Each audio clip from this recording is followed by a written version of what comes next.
Câmara derruba mudanças em regras de saneamento em derrota para o governo. O Jornal da Record já está no ar. Oferecimento: Bradesco, cursos e soluções para organizar sua vida financeira. Nos destaques internacionais, a polícia dos Estados Unidos procura pelo suspeito de atirar contra 5 mulheres em um hospital de Atlanta, na Geórgia. Uma dessas mulheres morreu. Uma câmera de segurança gravou a imagem do suposto atirador. Segundo autoridades, Deion Patterson, de 24 anos, teria entrado no local e disparado várias vezes. Na sequência, ele teria roubado um carro para fugir. A polícia informou que o homem era ex-integrante da Marinha Americana. 4 pessoas estão no hospital. Já na Alemanha, 2 crianças ficaram feridas em um ataque à faca em uma escola de Berlim. Um suspeito foi preso. Um homem de 39 anos foi detido nas imediações do local. Até o momento, as autoridades acreditam que o agressor tenha agido sozinho e não há suspeitas de que o ato tenha motivação política. As vítimas são do sexo feminino e foram levadas para um hospital. Uma delas está em estado grave. Volta ao Brasil, direto para o Rio de Janeiro, porque o Ministério Público denunciou 8 pessoas pela morte da menina atropelada por um carro alegórico. A Raquel morreu no carnaval do ano passado. Vamos conversar com o Leonardo Aque, ele tem os detalhes. Oi, Léo, boa noite para você. Quais as acusações? Boa noite, Celso. Boa noite a todos. Olha, de acordo com o Ministério Público, os denunciados praticaram condutas que, por imperícia, negligência e imprudência, resultaram na morte de Raquel Antunes da Silva. A menina, de 11 anos, estava em cima de uma alegoria na dispersão do Sambódromo, na Marquês de Sapucaí, durante desfile da Série Ouro. Ela foi prensada entre um poste e um carro alegórico da escola. Agora, a garota chegou a ter a perna direita amputada depois de uma longa cirurgia, mas infelizmente não resistiu. O carro havia desfilado sem autorização prévia do Corpo de Bombeiros. Salce. Obrigada, Léo, pelos detalhes. E uma confusão em um posto de imigração na fronteira sul do México deixou 2 pessoas feridas. Uma imagem de drone conseguiu registrar o momento em que centenas de imigrantes correm para entrar no local. O grupo tentava furar uma fila para conseguir um documento para entrar legalmente no México. Segundo autoridades mexicanas, muitos deles teriam como objetivo chegar aos Estados Unidos. O fluxo migratório em direção ao território americano aumentou depois da notícia do fim de um programa que permite a expulsão imediata de imigrantes ilegais. Uma grande operação na Europa prendeu ao menos 132 suspeitos de integrar a máfia da Calábria, no sul da Itália. As investigações levaram a buscas e apreensões em 10 países, incluindo Itália, Alemanha, França e até aqui no Brasil. Segundo as autoridades, a organização criminosa 'Ndrangheta domina o mercado da cocaína na Europa. A droga é enviada do Brasil por uma facção que atua nas prisões. E os italianos pagam a mercadoria com armas vindas do Paquistão. Aqui no Brasil, o presidente Lula assinou um decreto que qualifica uma fundação para gerir o Centro de Bionegócios da Amazônia, para ajudar empresas que usam recursos da floresta. O Matheus Escavazini traz os detalhes dessa medida para a gente. Matheus, boa noite para você. Boa noite para você, Salsi. Com essa medida, esse centro terá autonomia e deixa de ser vinculado à Zona Franca de Manaus. A intenção do governo é facilitar a captação de recursos públicos e privados para financiar as atividades do centro que foi criado em 2003. Entre outras áreas, eles usam matéria-prima da floresta no segmento de alimentos, cosméticos, farmacêuticos e agrícolas. A expectativa é que sejam investidos quase 47 milhões de reais de recursos públicos nos próximos 4 anos. Vamos ouvir um trecho da fala do vice-presidente e ministro da Indústria, Geraldo Alckmin. É emprego e renda. Então, transformar a biodiversidade amazônica, seja a farmácia que nós temos na floresta, em produtos, serviços, indústria, emprego, desenvolvimento, são 28 milhões de pessoas que vivem na região. E a OS vai buscar investimento privado. ela vai trazer investimento privado para poder promover o desenvolvimento da região amazônica. A Câmara dos Deputados aprovou nesta quarta-feira o projeto que suspende dispositivos de 2 decretos do presidente Lula de regulamentação do novo marco do saneamento básico. 2 pontos principais incomodavam a Câmara. O primeiro estendeu o prazo para que empresas estaduais de saneamento apresentassem garantias de capacidade técnica e financeira para realizar investimentos. E o segundo permite a prestação direta de serviços por estatais e estaduais nas regiões metropolitanas. Essa foi a primeira derrota do novo governo no Congresso. Agora o Senado precisa analisar esse tema para que as alterações deixem de ter validade. Os Estados Unidos aprovaram a primeira vacina do mundo contra o vírus sincicial respiratório, responsável por causar a bronquiolite.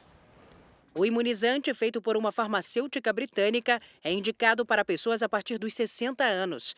Também conhecido como VSR, esse vírus é muito contagioso e afeta os pulmões e as vias respiratórias. Segundo autoridades, mais de 6 mil mortes relacionadas ao VSR acontecem por ano nos Estados Unidos. E um medicamento em fase de testes para tratar o Alzheimer conseguiu retardar a progressão da doença. Segundo o fabricante, o remédio atendeu a todos os objetivos da pesquisa e reduziu o declínio cognitivo em 35%. Quase 2 mil pacientes com estágio inicial da doença participaram do estudo. Apesar dos resultados promissores, efeitos adversos graves ainda precisam ser controlados, como inchaço e hemorragia cerebral. O ministro Alexandre de Moraes, do Supremo Tribunal Federal, determinou que o ex-ministro da Justiça, Anderson Torres, preste depoimento à Polícia Federal, isso até segunda-feira. O Matheus Escavazini está de volta com mais informações para a gente. Matheus. Salsi, o depoimento deveria ter acontecido no dia 24 de abril, mas foi adiado porque a defesa alegou que Anderson Torres não estava em boas condições de saúde. Ele vai ser ouvido no inquérito que apura o suposto uso da Polícia Rodoviária Federal para fiscalizar indevidamente o trânsito de eleitores no Nordeste no dia do segundo turno das eleições no ano passado. O depoimento será presencial e Torres será escoltado de onde está preso no batalhão da Polícia Militar para a sede da Polícia Federal. Ele está preso desde 14 de janeiro por suspeita de omissão quando era secretário de Segurança do Distrito Federal, mas estava em viagem ao exterior durante os atos de 8 de janeiro. Salsi. Obrigada pelos detalhes, Matheus. A ministra Rosa Weber votou pela inconstitucionalidade do indulto concedido pelo ex-presidente Jair Bolsonaro ao ex-deputado federal Daniel Silveira, em abril do ano passado. Para a presidente do Supremo Tribunal Federal, o indulto representou um desvio de finalidade para beneficiar um aliado político. O julgamento será retomado nesta quinta-feira com os votos dos outros ministros da Suprema Corte. Uma operação para apurar suspeitas de fraude no cartão de vacinação de Jair Bolsonaro acabou com 6 pessoas presas em Brasília e no Rio de Janeiro. Entre elas, Mauro Cid, que foi ajudante de ordens de Bolsonaro. A Polícia Federal cumpriu um mandado de busca e apreensão na casa do ex-presidente. O telefone celular dele foi apreendido. A operação foi autorizada pelo ministro Alexandre de Moraes, do Supremo Tribunal Federal, para investigar supostas informações falsas inseridas nos sistemas do Ministério da Saúde sobre a vacinação contra a Covid-19. No relatório da Polícia Federal, a investigação aponta a emissão de certificados de vacinação contra a Covid-19 no aplicativo Conect SUS, com o nome de usuário do ex-presidente Jair Bolsonaro. Um dos documentos foi emitido em 22 de dezembro do ano passado, um dia depois da inserção de dados supostamente falsos no sistema. A PF rastreou que um dos acessos para a emissão do certificado de vacinação falso aconteceu de um computador com registro dentro do Palácio do Planalto. A suposta fraude teria ocorrido dias antes da viagem de Bolsonaro aos Estados Unidos, no fim do mandato presidencial. Os dados foram posteriormente retirados do sistema, só que em 27 de dezembro. Segundo os investigadores, a fraude também teria ocorrido em dados de vacinação da filha de Bolsonaro, de 12 anos, e de assessores dele. O motivo da suposta fraude nos documentos de vacinação seria a exigência por parte do governo americano de imunização contra a Covid dos estrangeiros que viajam ao país. Por determinação do ministro Alexandre de Moraes, o celular do ex-presidente foi apreendido. O ministro também autorizou a retenção do passaporte de Bolsonaro. Mas a PF entendeu que não havia risco de fuga e não apreendeu o documento. O passaporte está em poder do presidente. O presidente nunca acessou, o presidente nunca soube senha, o presidente nunca manuseou o GovBR. Então vamos pontuar de forma correta. Não houve nenhum pedido, até porque para o presidente da República não há obrigatoriedade de nenhum certificado. Segundo a investigação, todo o esquema teria sido comandado pelo ex-ajudante de ordens de Bolsonaro, Mauro Cid, preso na operação de hoje. A PF também prendeu outros 2 assessores do ex-presidente, Max Guilherme e Sérgio Cordeiro. Foi preso ainda o secretário municipal de Duque de Caxias, João Carlos de Souza Brecha, suspeito de ter incluído as informações falsas sobre a vacinação do presidente no Sistema Único de Saúde. Em um cofre na casa de Mauro Cid, os agentes apreenderam $35 mil e R$16 mil em espécie. Ao todo, equivalente a quase R$192 mil. Todo o material levado das casas do ex-presidente e do ex-ajudante de ordens será periciado. Moraes deu prazo de 60 dias para que a PF apresente relatório sobre o conteúdo dos celulares e computadores apreendidos. Em nota, o Ministério da Saúde informou que colabora com as investigações e que todas as informações inseridas no sistema são rastreáveis e não há registro de invasão aos dados. O advogado de Mauro Cid, ex-ajudante de ordens do ex-presidente, disse que vai analisar os autos antes de se pronunciar. Os demais não responderam aos contatos do Jornal da Record. O ex-presidente Bolsonaro negou ter cometido qualquer crime. Jair Bolsonaro e a ex-primeira-dama Michele estavam em casa às 7 da manhã, quando os agentes da Polícia Federal chegaram para cumprir os mandados de busca e apreensão. A Polícia Federal ficou por 3 horas no condomínio onde o ex-presidente mora em Brasília. Bolsonaro, mais uma vez, disse que não tomou a vacina. A minha esposa foi em 21, foi vacinada nos Estados Unidos com a Janssen, está documentado. E a minha filha Laura, que eu respondo por atualmente 12 anos, também não tomou a vacina. Então, em momento nenhum, eu falei que tomei a vacina e não tomei. Então, realmente eu fico surpreso com a busca e apreensão. Nunca me foi pedido cartão de vacina no lugar nenhum. Sempre então o senhor não adulterou o cartão? Não existe adulteração da minha parte, não existe. Eu não tomei a vacina, ponto final. Documentos e o celular do ex-presidente foram levados pela Polícia Federal. O meu foi apreendido. O senhor deu a senha para que eles abrissem? O meu telefone não tem senha. Deixar bem claro, não tenho nada a esconder sobre nada, não é cartão apenas. Agora, que bom que só tivesse um país democrático onde se pudesse discutir todos os assuntos.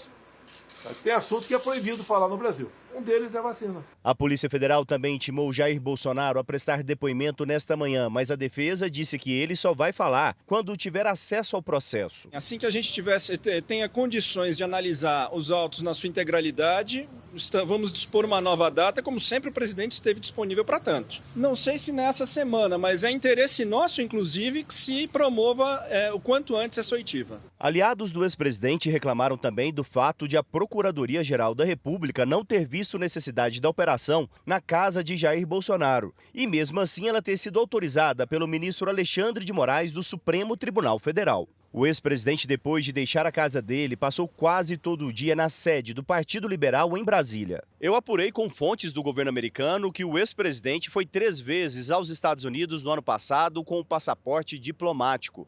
A última delas em 30 de dezembro, penúltimo dia do governo.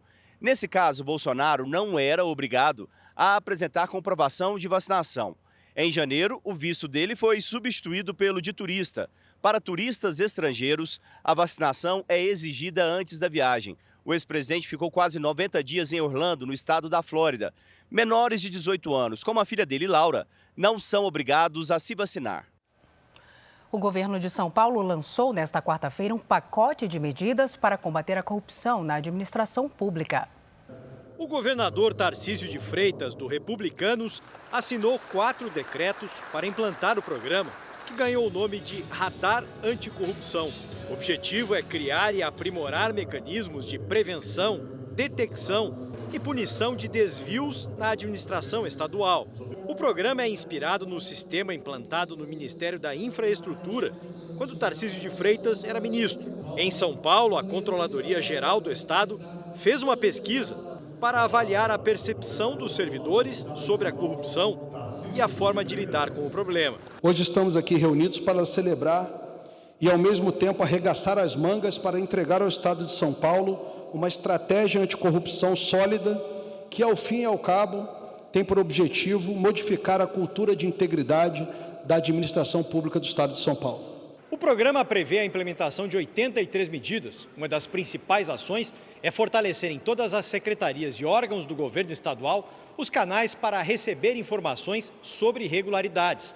O governador disse que é preciso estimular os servidores a fazerem denúncias, com a garantia de não sofrer represálias. E quando você faz a pesquisa de integridade aqui e pergunta, você denunciaria um caso de mal feito, você denunciaria um caso de corrupção se presenciasse? 44% diz que sim.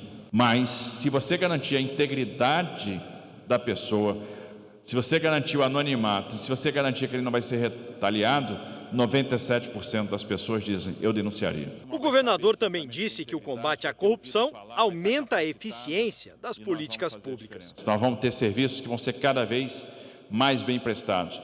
E se a gente fizer isso, nós vamos poupar recursos. E aí é o recurso que vai para a educação, é o recurso que vai combater fila na saúde, é o recurso que vai abrir perspectiva, é o recurso que vai estar disponível para habitação, é o recurso que vai estar disponível para outras políticas públicas. O presidente Lula escolheu nesta quarta-feira o general Marcos Antônio Amaro dos Santos para comandar o Gabinete de Segurança Institucional. O general Amaro foi um dos militares mais próximos da ex-presidente Dilma Rousseff. O primeiro compromisso do dia do presidente Lula foi com o ministro da Defesa, José Múcio, no Palácio do Planalto. Os dois definiram o general Amaro como substituto do general Dias, que deixou o Gabinete de Segurança Institucional no final do mês passado. Querendo manter firme os laços com os militares, o presidente Lula também almoçou pela primeira vez com o alto comando do Exército, para apresentar o nome do general Marcos Antônio Amaro à cúpula da Força. O escolhido para assumir o Gabinete de Segurança Institucional teve a indicação bem recebida entre os militares, que estavam preocupados com a ideia da desmilitarização do GSI, possibilidade levantada nas últimas semanas por ministros próximos ao presidente. Marcos Antônio Amaro dos Santos, o general Amaro, ocupou a Casa Militar da Presidência da República no segundo mandato de Dilma Rousseff e ficou conhecido por estar sempre ao lado da ex-presidente. Ele está no Exército desde 1974 e entrou para a reserva em 2022. O general Amaro também já chefiou o Estado-Maior do Exército. O Japão e a França assinaram nesta quarta-feira um acordo de cooperação no campo da energia nuclear. Quem traz os detalhes para a gente é a correspondente Silvia Kikuchi. Silvia, boa tarde para você aí. Olá, Salsi. Muito boa noite para você e a todos. O objetivo é desenvolver reatores nucleares de nêutrons rápidos, onde menos resíduos nucleares são gerados. Para desenvolver o projeto, vai ser investido o equivalente a mais de R$1,5 bilhão ao longo dos próximos 3 anos, a partir do ano que vem. O acordo vai reformular reatores que já existem e também prevê o desmantelamento de plantas nucleares, como o reator número 1 de Fukushima, aqui no Japão, que foi atingido por um terremoto em 2011. A declaração feita pelos dois países acontece um dia depois da Justiça francesa autorizar que o governo prossiga com a compra da maior companhia de energia do país, como parte do plano para revigorar o setor nuclear. Em meio à guerra da Ucrânia, a França pretende construir 14 novos reatores até 2050. Salsi. Obrigada pelas suas informações, Silvia. E o Ceará é o campeão da Copa do Nordeste. O time bateu o Sport nos pênaltis para ficar com a taça. O Ceará havia vencido o primeiro jogo por 2-1, mas depois da falha da defesa, Luciano Juba marcou para o Sport e deixou tudo igual no placar agregado. O título, então, foi decidido nos pênaltis. O goleiro Richard do Ceará pegou as cobranças de Luciano Juba e de Gabriel Santos. Coube a Eric fazer o gol do título. Parabéns ao Ceará, tricampeão da Copa do Nordeste. Agora voltamos a Brasília, porque o ministro da Fazenda, Fernando Haddad, afirmou que a votação do arcabouço fiscal na Câmara dos Deputados não deve acontecer antes de 2 semanas. O Matheus Scavazini está de volta aqui com a gente. Matheus. Salsi, depois de reunião com Arthur Lira, Haddad disse que a votação do arcabouço só deve acontecer a partir do dia 15 de maio, já que ele e o presidente da Câmara não vão estar no Brasil antes disso. O ministro afirmou que a intenção é que toda a equipe econômica possa estar presente para tirar dúvidas sobre o texto. O parecer está sendo construído e deve ser apresentado na próxima semana. O arcabouço fiscal é o conjunto de novas regras para controle dos gastos públicos que vai substituir o teto de gastos. Haddad também afirmou que as perspectivas de arrecadação apontam que é possível projetar o equilíbrio das contas públicas no curto prazo. Vamos ouvir. Os indicadores estão mostrando que nós estamos no caminho certo, né? Nós estamos aí com projeção de crescimento maior esse ano, já por parte de vários analistas do mercado. Nós estamos com um câmbio controlado apesar da turbulência internacional. Nós temos aí os dados de arrecadação, né, mostrando que é possível a gente projetar um equilíbrio das contas no curto prazo. Então nós estamos no caminho de deixar o Brasil pronto para decolar. Nós temos aí uma estrada pavimentada para o Brasil seguir seu rumo, com um crescimento compatível com o potencial do país. Faz 10 anos que o Brasil não cresce. Então nós temos que tomar as medidas necessárias para o Brasil voltar a crescer. O primeiro Fórum ESG Brasil aconteceu de maneira online nesta quarta-feira. O Grupo Record apoia a iniciativa que busca a adoção de práticas para definir se uma empresa é socialmente consciente e sustentável. Nesta fábrica de produtos de higiene e saúde, em Jarinu, no interior de São Paulo, são produzidas 1.500 toneladas de produtos por mês. 5% são resíduos industriais que não vão para o lixo, são reutilizados ou reciclados. Filmes e não tecidos de polipropileno, já superabsorvente e fibra de celulose. Esses materiais, quando eles são descartados, a gente vende eles para uma empresa de reprocessamento que utiliza os materiais plásticos para fazer produtos como, por exemplo, vasos para plantas, bancos de jardim. Cada vez mais as empresas adotam o ESG, sigla em inglês, que em português pode ser traduzido como governança ambiental, social e corporativa. O conceito ESG funciona como um guia para as empresas que buscam lucro de forma consciente, sustentável. É uma maneira de cuidar do planeta para as futuras gerações. Para ampliar o debate sobre o tema, foi realizado nesta quarta o primeiro Fórum ESG Brasil. O encontro online reuniu especialistas de várias áreas e pesquisadores de fora do país. O Grupo Record apoia a iniciativa. Jamile foi uma das palestrantes do evento. Ela trabalha com ESG antes do termo existir e explica que a adoção dessas práticas gera novas oportunidades de negócio. O resíduo, ele dá essa oportunidade, dá para você reduzir essa despesa, criar um produto, né, que gera uma consciência.